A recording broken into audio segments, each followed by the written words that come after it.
கதறின வேளையிலெல்லாம் கலங்காதே என்று சொல்லி கரம் பிடித்தீ.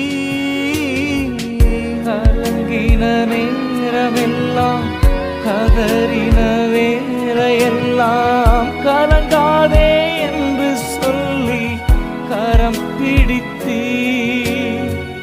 கரம் பிடித்தீ.